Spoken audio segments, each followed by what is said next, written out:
Assalamualaikum warahmatullahi wabarakatuh. Waalaikumsalam warahmatullahi wabarakatuh. Halo Syifa, apa kabar hari ini? Alhamdulillah Kak Rifa, Syifa hari ini kabarnya baik gitu. Tapi jujur ya Kak, dari kemarin tuh udah agak cukup deg-degan gitu.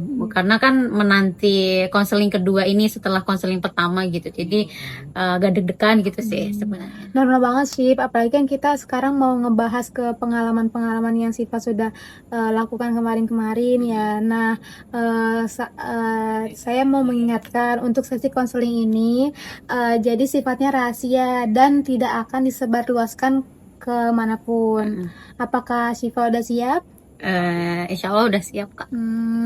Baik, kan Syifa kemarin sudah menceritakan kalau Syifa itu sering merasakan deg-degan ketika saat presentasi di kelas ya.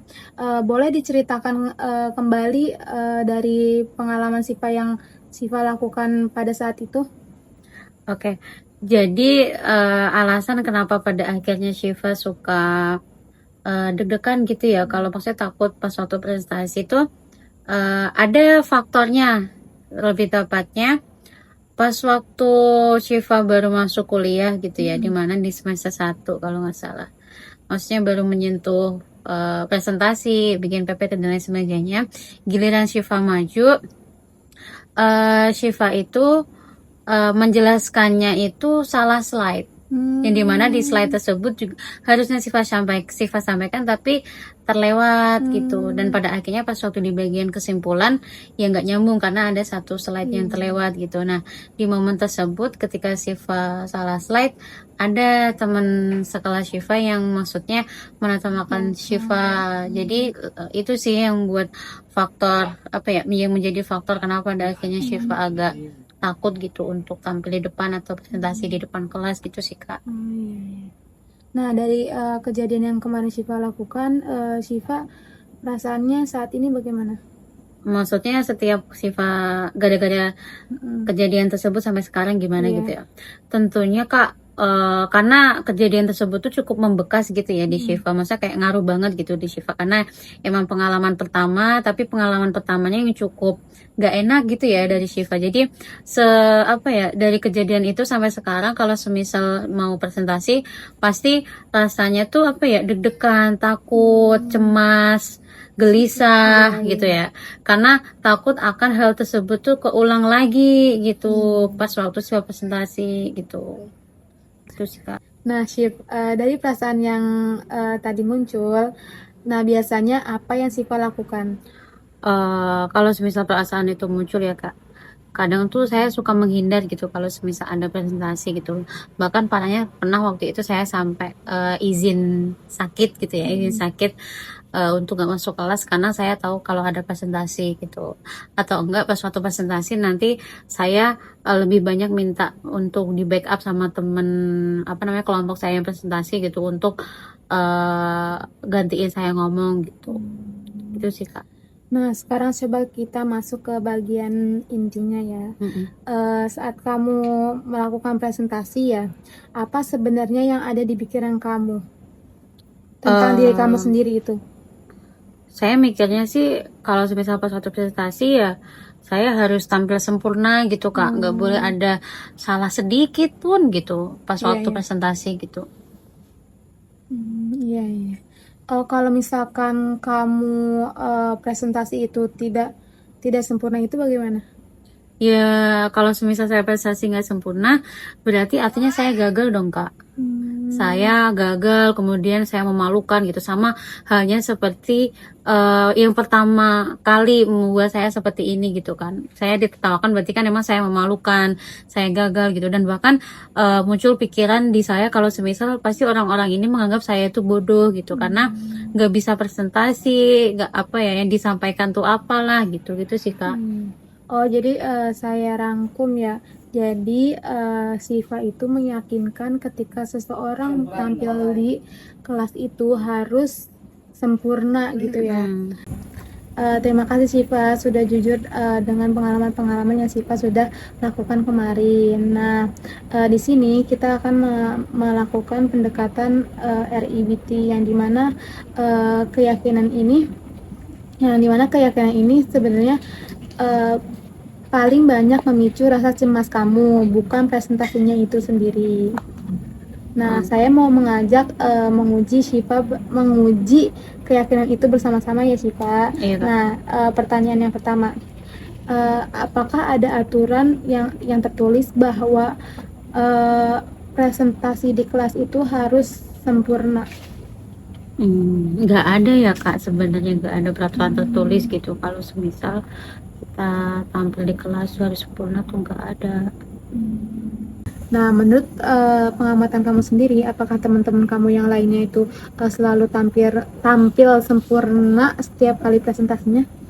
Kalau dipikir-pikir dan diingat-ingat gitu ya Kak, sebenarnya teman kelas pun enggak juga gitu, enggak ada yang sempurna juga gitu kan. Mereka ada yang suka gugup, terus kemudian ada yang waktu itu juga ada yang salah bicara gitu. Tapi ya biasa aja ya Kak, maksudnya kayak nggak dianggap aneh gitu. Menarik banget Syifa, berarti kesalahan kecil saat presentasi itu sebenarnya hal yang cukup umum dan hal yang wajar lah, bukan sesuatu yang luar biasa. Sekarang seandainya kamu melakukan kesalahan kecil lagi saat presentasi, apa bukti nyata bahwa semua orang di kelas akan menganggap kamu bodoh? Sebenarnya juga nggak ada bukti Kak terkait nggak ada bukti konkret atau nggak ada bukti pastinya juga gitu kalau semisal saya pas waktu saya melakukan kesalahan mereka menganggap saya bodoh gitu ya Kak. Saya mungkin itu hanya apa ya, cuma perasaan yang muncul di diri saya gitu pas waktu saya melakukan kesalahan tersebut gitu sih Kak.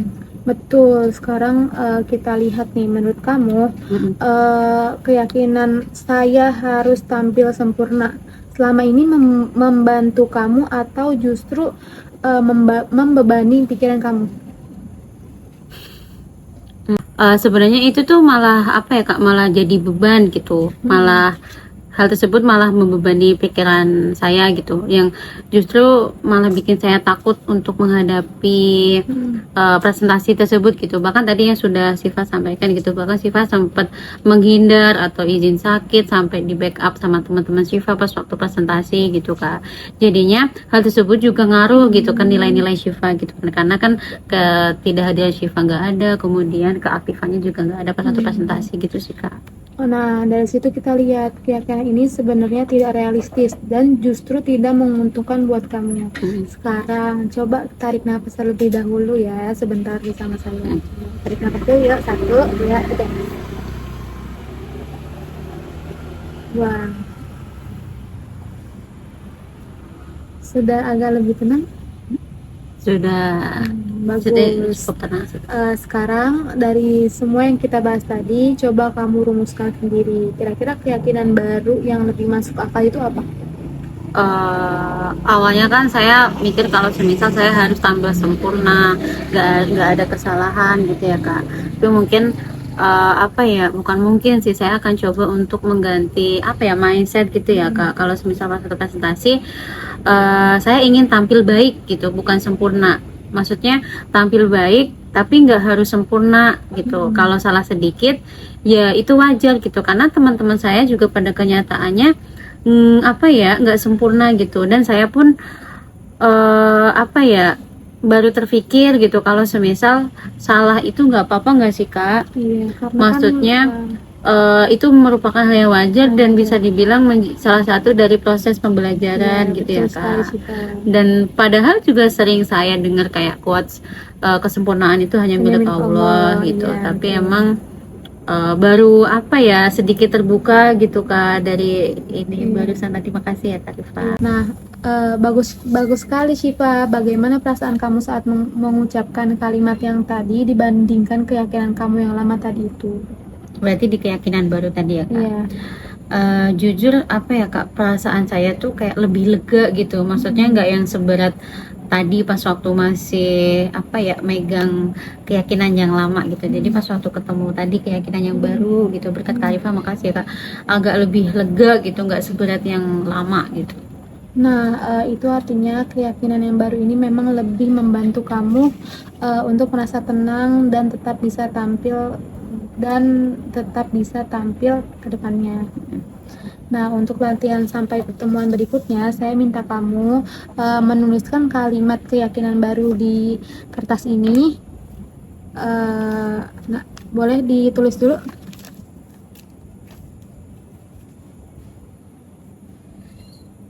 Saya akan tampil baik. Bukan berarti harus sempurna.